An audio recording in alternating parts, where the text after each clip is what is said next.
What's going on, YouTube? This is going to be the... let me see the video. That's where we're going next.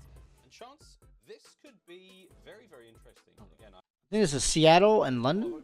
Yeah, Seattle and London on day 4. Okay, yeah, Seattle and London on day 4.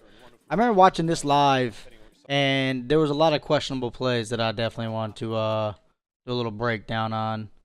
Let me skip through the... oh, yeah. All right. So this is the first matchup with Parasite on the team, so I know London's going to be, you know... I don't know how much S&D they could have possibly played together. Seattle's had a few matches on their belt so far, so I know they have at least some sort of an S&D feel for themselves.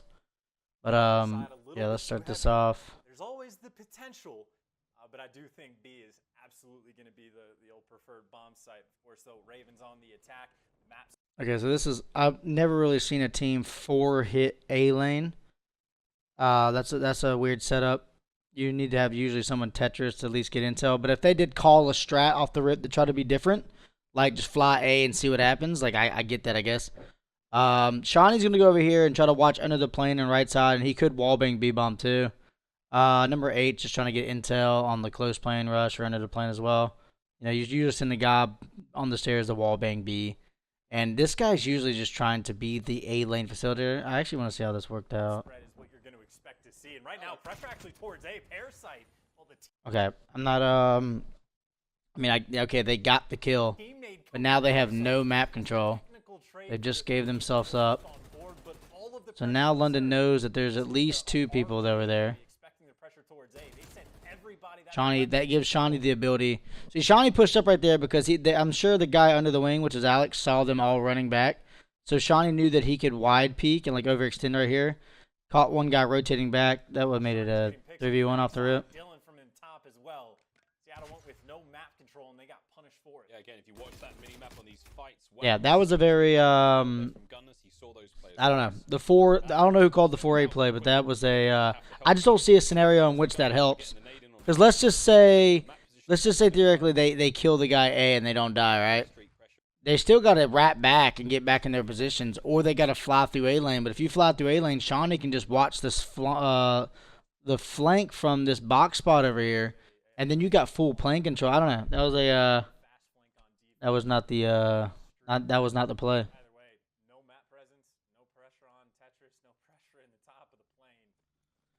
All right, off the rip, they have another heavy A. What the hell? Okay. Another heavy A play. This is more acceptable on offense because you are the attacking team.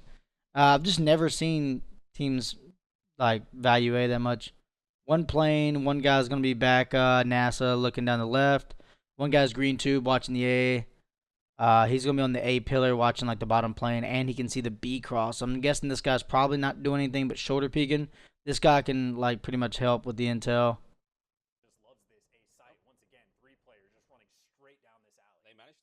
Ran straight there, but without smoke, see, like, it's kind of irrelevant. Because now Alex can just see him, hit him with a stun. There's just no way they can play unless they rip Alex off of a heady, which Octane just did because he's really fucking good at doing that.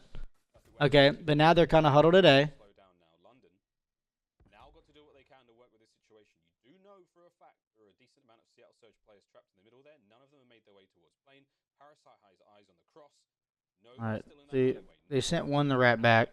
Which, if they're going to make a play, they might as well just keep him back there. He should never, like, run with them then because they're going to have to stop at some point because that's just how the maps are without smokes. Pushing up the right. He actually got great timing on that. I don't know if he was able to see him, but the guy that was watching this the entire round finally gave that up. Now they're going to wrap back. See, like, I'm not quite sure. Gunless ends up killing the guy on the stairs. I guess the guy overpeaked.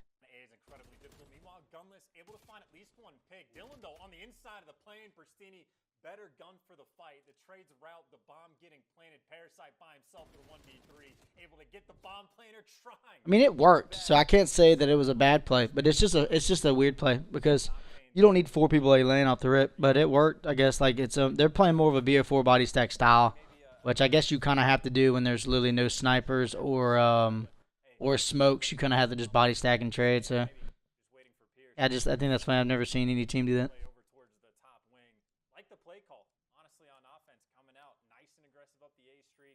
find out where that player is playing inside of NASA. All right, so now it's 1-1. I remember watching this game live. I don't remember, like, I didn't go in depth of every round when I was watching live, but Knocking. I remember I saw some very questionable plays towards the end of the That's why I wanted to do this video. He's now safe for the time being. Alex is going to make his way forward. So Pristini's playing inside. Alex is laying down. They're going to get intel on Pristini with the nade. It's funny, the flag jack is so strong, 2 nades can't even really kill you unless it's right on you. Pristini safe. Finland's managed to get enough clearance there to make his run of the bomb. Just the top of his head, though, Looney. Brilliant shots from Looney. Does get the kill. An immediate trace come through, but still, the bomb Okay. down makes it now a 3 versus 2. Where did Gunless go? Hold on. Let me back that up. Where did Gunless kill his guy at right there? Because it just showed, like, obviously the plane funnel. Through, but still, the bomb carrier Okay, Gunless killed, I'm guessing, the guy peeking A. Oh, no, okay, he traded the guy on top. gonna bleed out here. Parasite with the bomb in hand, trying to make the Parasite flying through, gets spotted. It does look like Shawnee's going to lead the charge over towards the A site. Gunless round the Gunless sees him get there, he gets good timing on that. I'll be honest with you, Gunless, I helped him with Chicago last year during the beginning, and it seems like in this game is a lot better for him for S&D. A lot better for him because he can chow people without like having to get sniped or like worry about any like you ain't gotta worry about as much like S&D cringe plays. It's pretty much kind of like in this style with the GAs and everything. It's pretty much just kind of gunfights, and Gunless is like one of the best at doing that. So he absolutely. And I know I heard about the 240 hertz thing too, but Gunless has always been really good at winning gunfights. And S&D's kind of like turned into a glorified BO4/TDM style. Especially in the Pro League when they don't play it, they don't have to run into like ratty plays because they don't play it enough to know it. Maybe a little bit slower this time. Seattle still working the A street. That was a good little play by Dylan, the kind of Castier. Alex must have called out that one guy crossed. Gunless finds the pick. Now Looney going hunting. Alex gets traded on that. Aggression around the planes, and Miles, I don't even have time to let you do your job. Already Like right off the rip, like Seattle just seems like they're really good at. If you're like getting in gunfights with them, they're gonna usually win it because they have Octane and Gunless. make a run for it, maybe. Pristini is actually one of those really good sub mixy players as well. Interesting, not a chance. Seattle Yeah, so like the first 3 rounds, okay, I remember watching this and I was like, all right, Seattle, like it's not traditional by any means, but they're winning the gunfights. But when you play like that, eventually it's not gonna go your way. I'm pretty sure this goes 5-5 if I remember. Now I remember 5-5 in particular. I saw something that I was just not a fan of. sight. And granted, it didn't really pay off for them, but if Parasite's coming down Let's see. A site, or certainly you can't do it. Off the rip, Seattle has 3 people. They have like 3 people funneled back spawn, which I'm not sure why. They have one guy A. They're doing a NASA, they're doing a top box, and a Tetris setup. So they have literally no B bomb control whatsoever if they just run behind it and plant. But obviously London doesn't know that. But I guess I don't know. It just doesn't make much sense of a off the round start pre-aim play. Shawnee ends up getting one. I guess that was just like a pro chow. Like one guy stairs tried to chow a guy probably on a barrel heading across the map to do that all the time. Just not needed on defense. Yeah, right, Looney gets good timing under the plane. Dylan plants towards their side.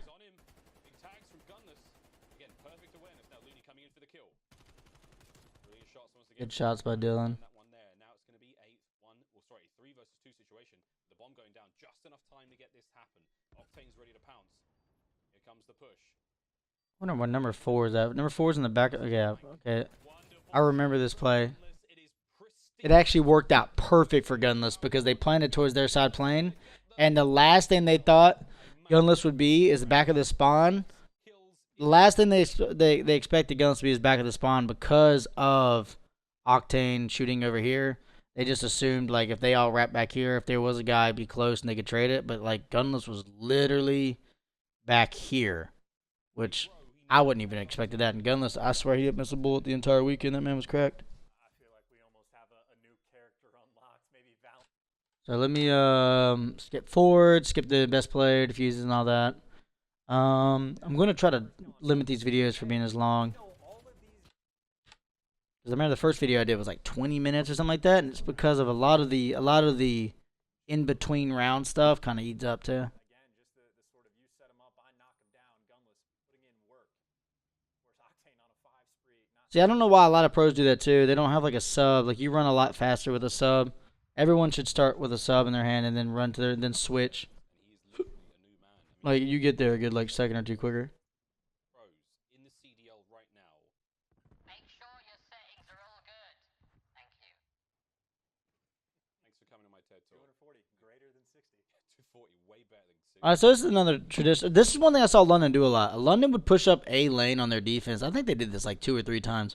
They'd push up A lane. Alex, I think this is Alex. He'd lay down right here while, who would it be? Shawnee. Shawnee would like look at the B playing cross, which isn't a bad play because it just kind of like secures his positioning to where he can help on the B cross, like if they try to plant behind the bomb. I guess this guy's trying to watch to make sure no one runs down this lane and reflank Shawnee, but Shawnee's kind of watching that. I don't see the purpose of number 5 being here. If anything, number 5 should be on bomb, kind of like letting these guys hear him. So if they over chow to like get them off bomb, you have a shot here, and you have 7 and 6 kind of crossfiring. Or number 5 could just be watching the deep left, which honestly that'd be the smartest play. As the number 5's like on Tetris or playing off angle over here by the corner or top NASA. I'm not really sure the purpose of this positioning. If you have a guy watching A lane, you have this guy. But, you know, it could, like I said, it's beginning of the season. People are going to learn their setups, and I don't know how much London could possibly have been playing S&D. He and the XM4 are going to have to do what they can. Number 5 picks it up. So he does exactly. Number 6. I'm guessing number 5 called out top box, so number 6 chowed it. He did the plane creep.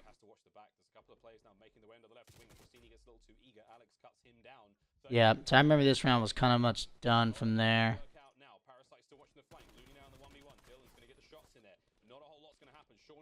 Shawnee has a crossfire. These guys are pinned. These guys are pinned because Alex pushed it. That was actually a really good defense round.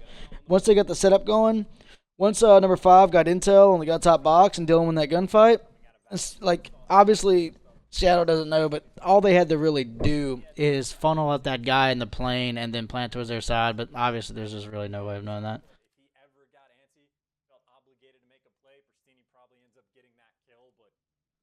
But all right, so 4-2. 4-2. I remember this goes 5-5, so this is going to be a longer video, so I'm going to try to skip through some of the irrelevant plays. Like off the rip, they're doing a triple A again. Weird. Never seen that. They have one guy trying to do intel over here. I don't know why so many teams are trying to get A lane presence on defense, because like right here, I don't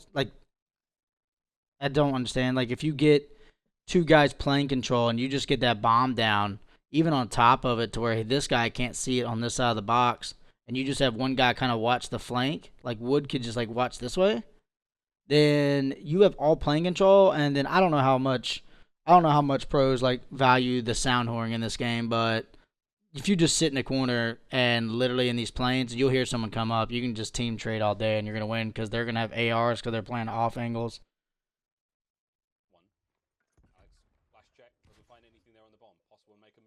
So this is a really good flank, the fact that he got through. It's cool to send a person, maybe 2, but 3 is a little much. 3 just shot at 5. 5 rotates back, gets traded. So Pristini played this really well with the intel. Octane wins a big gunfight there. They had this guy completely pinned right here. I remember Sean ends up just getting dropped. I'm gonna skip through that. See, it's a weird play, but it worked because nobody on London watched the A Street. Like, if anyone watches the A Street on London right there and doesn't get like tagged up from like Wood or actually plays like that top treehouse thing and just gets intel, it would have been a better setup. I feel like it was way too many like just right side of the plane, just stand arounds. Let's see here. Skip through. Okay, off the rip. Okay, now they're doing 3 plane. They're doing 3 plane. Parasite did the right wing hop up and killed the guy going A lane, which is always a good play because you can't really die here unless they climb plane or if they slide chow you from this hallway. But if you have someone helping you in the plane, usually you can get one and get out. Now they sent 2 more people A again. They're all funneled through plane. 2 guys got out. Looney wins. Looney just pushed through, which was a good play. Pristini gets a kill as well. Oh, Alex. Oh. Yes. Okay. I remember this. Alex 1v3s this. Like right there, Pristini hit him through the wall, but I don't think he knew he hit that guy through the wall. And then Alex played this really well. I don't know much of what could have been done other than like I think Luden didn't play it that well. But I don't know. Alex kind of just played it really well. Like Alex jump checks this, kills Gunless. Gunless shouldn't even be in the spot the way he could die. He should just be shoulder peeking and then run. But Alex did kind of just fly out and chow it. Looney climbs up here. This is a great tack use right here too. Throwing the flash right there to get the intel on the back stairs. Hits him. He knows he's there now. But this is where I'm confused because I'm pretty sure he had tack mask on. So I don't even think he was full flash, but I could be wrong. I just don't know why he chose this corner. Like, to be fair, that was more of a great play by Alex than a choke by Seattle. If I was Looney, once he shot in this lane, I would have pushed up to the plane. I would have pushed up in the plane and probably head glitch bomb and just tried to like sound at him climbing up. And if he didn't climb up, or if I heard him running bottom, I would just have pushed out onto the wing and hit behind the box. But like I said, I don't know how much they use their headsets. Like S&D is all about sound in this game.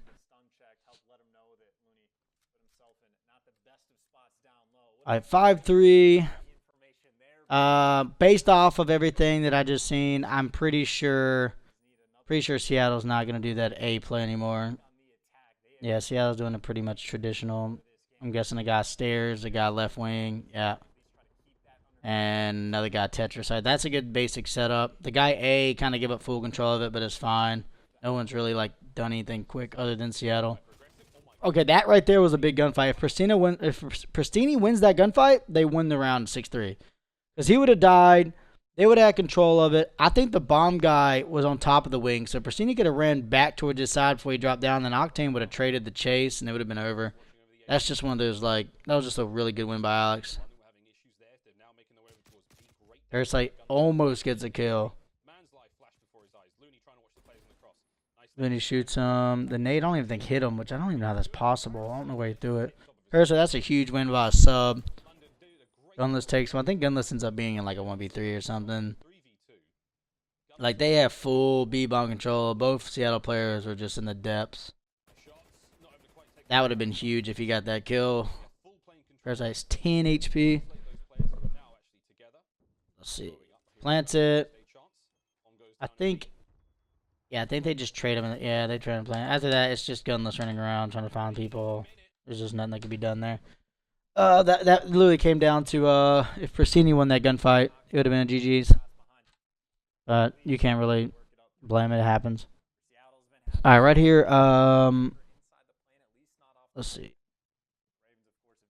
Remember, right, they're doing it. Okay, Seattle's doing a 3B. They haven't really done a fast 3B at all, other than the one time Looney pushed through. Quick, see, yeah, that's a fast B. And if Pristini wins that gunfight again, I'm pretty sure they automatically win the round because they have full plane control and numbers. And the guys that are playing outer A, which they've been doing, which I'm pretty sure someone on Seattle recognized this and called out that London does a 2A street every round, so they have numbers in it. That was probably like the call. It just comes down to winning that one gunfight. Octane standing. See, they're doing the lay down play again. London are not committing to the attack here. It's only going to be Dylan putting shots in from the entrance of the plane at the nose. Now Dylan bringing that submachine gun forward. Looney, with poke, he may be able to find something, but Dylan came so close. I know Dylan can hear everything right now. His sound horn, his sound horn, the bomb pickup. Good kill right there by Dylan. That was a really good play. Really good play. That positioning right there on the plane is unstoppable if you have someone A-lane looking over your wing because you can just lay down and do whatever you want. Like I said, Seattle won that round if Pristini won that first gunfight again. Just, it's tough, you know. It is what it is.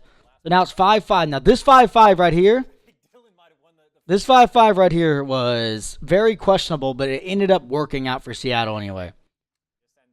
5-5 right here. They're running up. I remember Looney doing something so questionable to me that it actually made me want to cry. Like, not just because I had money on Seattle winning the match, because I do that, because I guess I'm a degenerate, but it was just the play in itself. It really made me question reality as a whole. So, as the setup is, they have one guy looking A, they have one guy looking down the A street, they have one guy shooting the wall plane while the other guy's trying to get intel. He throws a flash, he doesn't hit it. Looney jumps off of prime position. Looney was literally behind the box on the plane. It's the best spot on this map pretty much because this box heady you can lay down on. The thing he does next literally hurt my S&D knowledge to just epic proportions. He climbs on this piece of wood, and then he tries to watch the A cross from this, which is like the most, it's like the most irrelevant area to watch the A cross. It's 5-5. It's a 4v4. He has a sub. The amount of places he can die right now is absurd. He could die from right here, which he does. He could die from an under the plane push. Even if he sees him A, I remember seeing this and I was just like wondering, I get it. He's trying to watch the A cross. But man, you are literally just sitting on a box in the middle of the map. And I remember when it happened, I was like, dude, please get down. Please get down. And then look at Shawnee. He sees him like, what the hell? There's no possible way there's a guy just sitting in the middle of the map. Shawnee kills him. And I remember at this moment, I thought Seattle was done. They were up 5-2. It came down to 2 close gunfights. They lost the round. And then I saw that play. And then I just started to just lose absolute fool. And then I'm pretty sure someone went huge for them.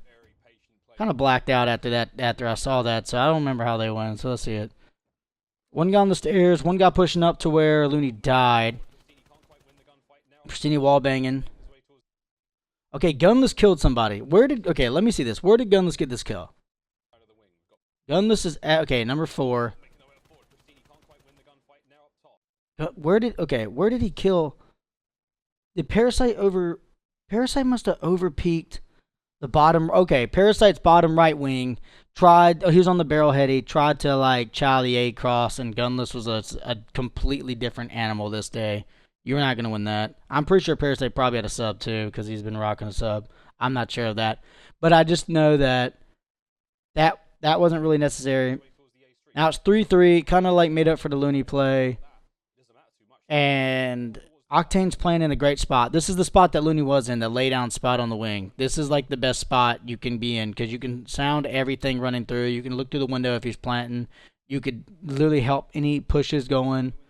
Pristini's in a good off angle too. Dylan knows that Gunless is A side. Dylan got control, or Dylan got intel, but Dylan, that's the way he plays. He just flies. Pristini knew to leave because he knew Octane's there. So that's a perfect play by Pristini. Get intel, get out. Dylan overextends to get the kill. Octane's going to have a free kill there. And now it's a 3v2. They double push under the plane. Make it mixy. That was very fortunate. And it ends up working out in their favor. But I'm telling you, I don't know. That 5-5 play, I wanted to do an entire breakdown just off of that 1v3 and that 5-5 play because I could not believe that I don't know. That was just a crazy play. But like I said, Octane had great positioning. Pristini did a good job baiting it out. And at the end of the day, they were on defense, so they had the advantage on checkmate. Without smokes and stuff, it's so hard to get bombs down because you can just see it from 80 different boxes and headies. But yeah, Seattle ends up winning this S&D, and I'm pretty sure they end up winning the entire series. I think they won another. Did they win an S&D map 5? I think they did. Pretty sure they did. I got to check that out. But regardless, this is Seattle versus London, map 2, checkmate on day 4, S&D breakdown. Make sure you like the video. Make sure you sub to the channel. And I will be doing this throughout the entire year. So if you like it, talk in comments below. I will be reading, and I appreciate everything. And if you have any suggestion of what matches you want me to break down specifically, please comment below, and I will do a full video breakdown on it. But I appreciate the love, and I'll see you next time. Peace out.